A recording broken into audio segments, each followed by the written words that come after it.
Hello and welcome to Coffee English Bedtime Story Practice. I am so happy you decided to join me for this peaceful journey into the world of English listening. Tonight, we will travel together to a time before the internet, before smartphones, when the only way to connect with distant voices was through the magic of radio waves. This is a story about love, language, and the incredible power of human connection across impossible distances. Please make yourself comfortable. Find your favorite pillow, close your eyes if you wish, and let your mind relax completely. Remember, this story is designed for your English listening practice, but more importantly, it is here to help you unwind after your long day. Do not worry if you miss some words or do not understand everything perfectly. That is completely normal and absolutely okay. Just let the gentle rhythm of the English language wash over you like warm waves on a quiet beach. The most important thing tonight is not perfect understanding, but peaceful relaxation. Let your mind float freely as we discover this beautiful story together. Your English will improve naturally, just by listening, just by being present in this moment. So take a deep breath in, breathe out slowly, and let us begin our journey to a small town where magic happened every night at exactly 11:30. In a small town in northern Italy, there lived a young man named Marco. This was 1978. Television had only 3 channels, and the internet did not exist yet. Marco worked at his father's repair shop during the day. He fixed old radios and record players that people brought from many villages around. But Marco's real passion began when the sun went down. Every evening, he would go to his tiny apartment above the shop. He would make tea and sit by his window with his favorite thing, a powerful radio that he had built himself. Marco loved to search the airwaves. He would turn the dial slowly and listen for distant signals. These signals traveled across oceans and continents. He would hear music from Paris and news from London. Sometimes, when the weather was right, he heard voices from places very far away. It was a clear Tuesday night in October when Marco first heard her voice. He was turning the dial slowly and listening to the static noise. Suddenly, the noise stopped like fog lifting from water. And there she was. Her voice was gentle but strong. It was warm like honey mixed with starlight. She was speaking English, but Marco's English was very basic. He had learned only simple words in school. Hello, goodbye, how are you, thank you. But something about her voice made him move closer to the radio. He felt like he could understand the feeling behind her words. She was reading something beautiful. Marco could tell by the way her voice went up and down like music. Later, he would learn that she read poetry to her listeners at night. But in that moment, he only knew that he had never heard anything so lovely. When her program ended 1 hour later, Marco sat in silence. He stared at the radio, hoping her voice would come back.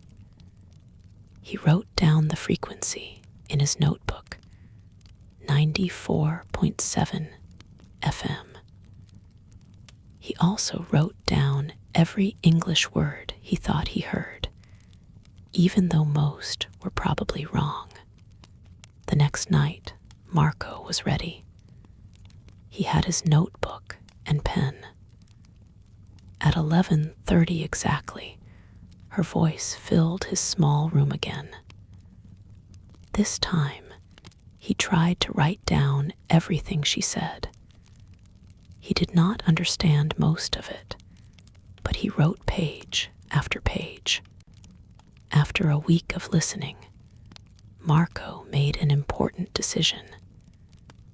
He walked to the town library and asked Mrs. Rossi, the librarian, for English books. Mrs. Rossi looked surprised.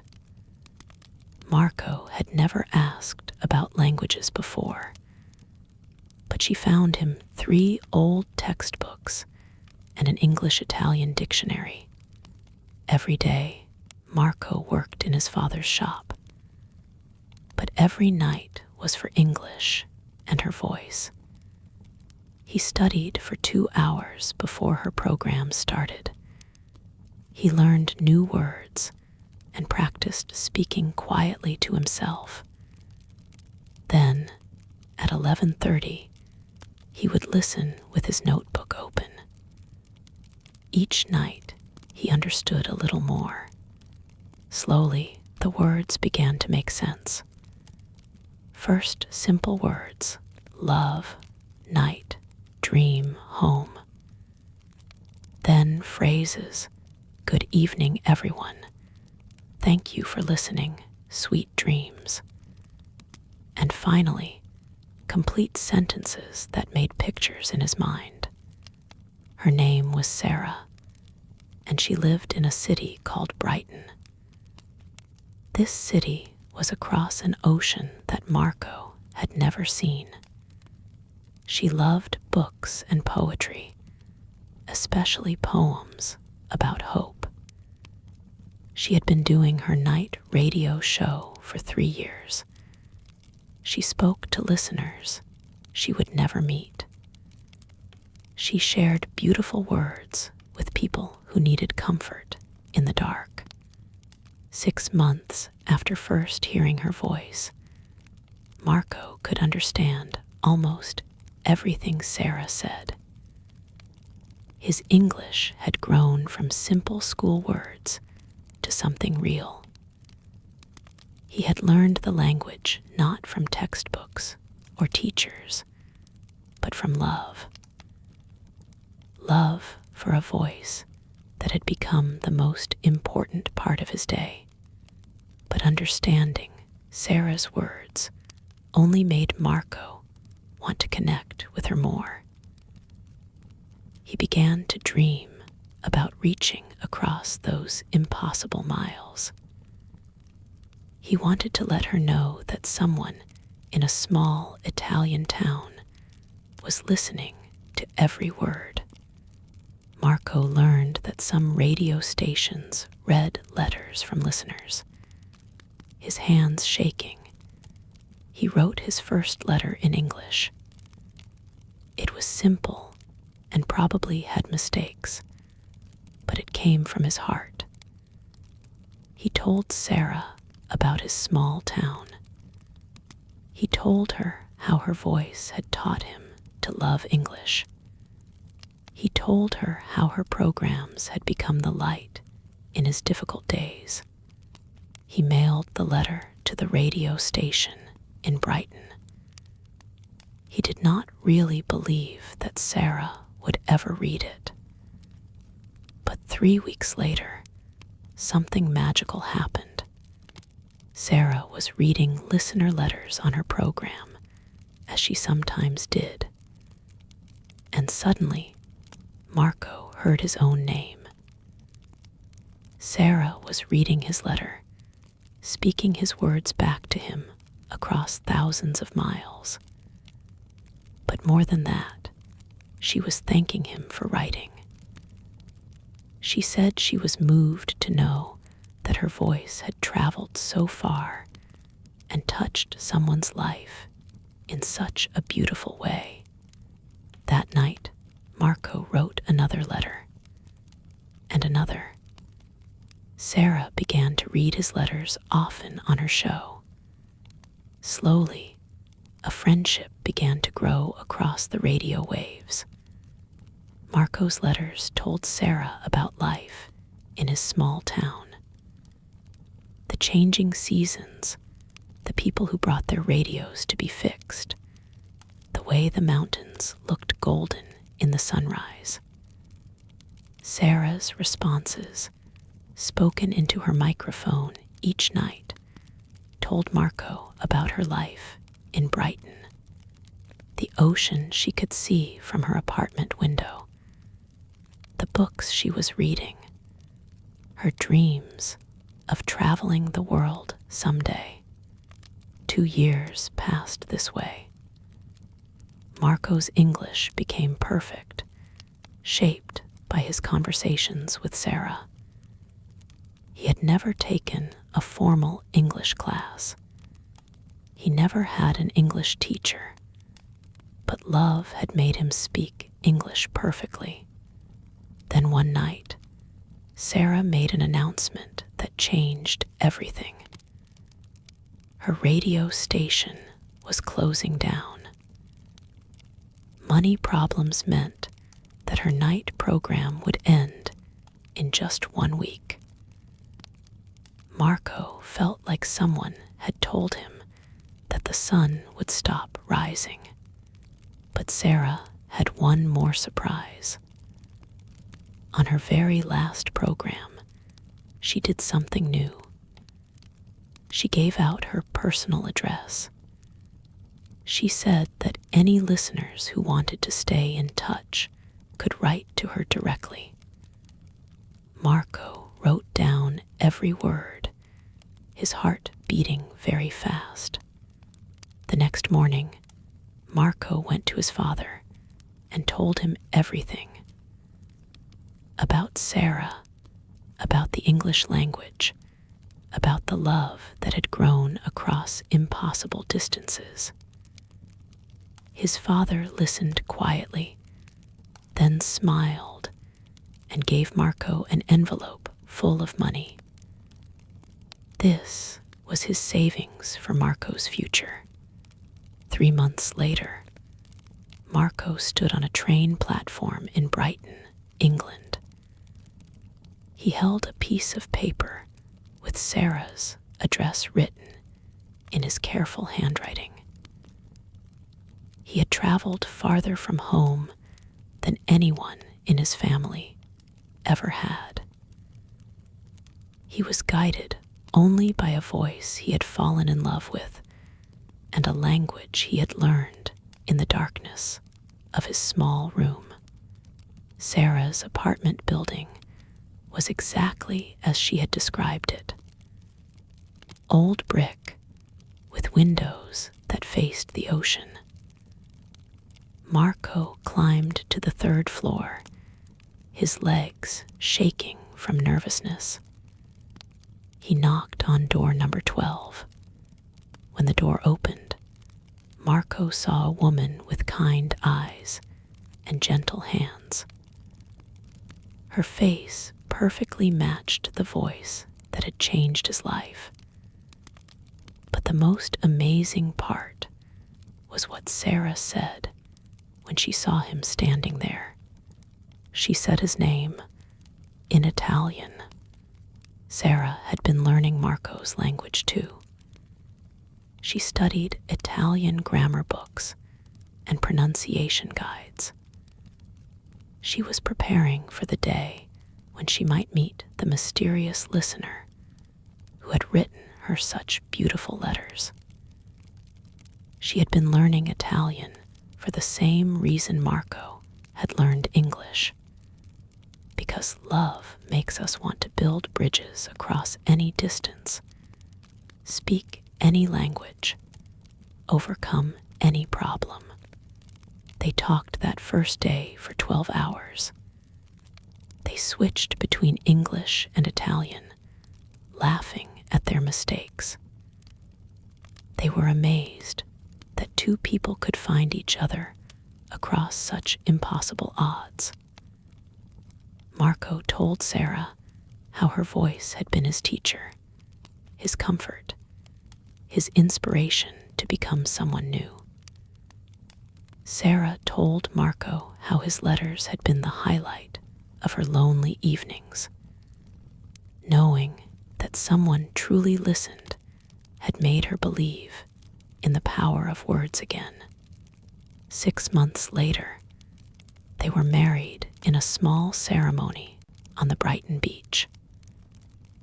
The waves whispered their approval, and the radio waves that had brought them together still traveled overhead. These waves were carrying other voices to other listeners who might be ready to learn that love can teach us anything, even languages we never thought we could master. Marco and Sarah moved back to a small town where they opened an English school together. Sarah's gentle voice, which had once traveled across oceans through radio waves, now filled a small classroom. Children and adults learned that language is not just words and grammar, but a bridge between hearts. And sometimes, on very quiet nights, Marco and Sarah would sit by their window with their old radio. They listened to distant voices traveling across the darkness. They remembered how love had taught them both that no distance is too far, no language too difficult, when two hearts decide to find each other. And this, dear listener, is where our story ends tonight, but where your own story with the English language continues. Just like Marco, you are on a journey of learning. You discover new words and phrases each day. Some days will feel easy, and some days will challenge you. But remember that every word you learn brings you closer to your own dreams. Language learning is not just about grammar rules and vocabulary lists. It is about opening your heart to new possibilities, new connections, new versions of yourself.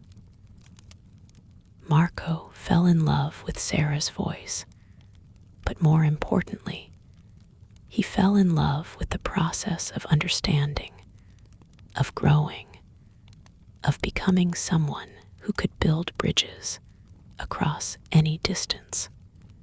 Your English journey is just as beautiful and just as important. Maybe you are listening tonight because you dream of traveling the world, or because you want to connect with people from different cultures, or simply because you love the sound of English words. Whatever your reason, know that you are exactly where you need to be. Do not worry about perfection. Do not worry about making mistakes. Language is learned through patient practice, through gentle persistence, through believing in yourself even when the words feel difficult. Every night that you listen, every moment that you try to understand, you are becoming stronger, more confident, more capable of reaching your dreams. Sleep well tonight, knowing that tomorrow will bring new opportunities to learn, to grow, to discover more about this beautiful language and about yourself. Let your dreams be filled with words and voices, with the joy of understanding and the excitement of progress. Thank you for joining me tonight for Coffee English Bedtime Story Practice. Sweet dreams, and remember, your voice matters, your dreams matter, and your English journey is taking you somewhere wonderful.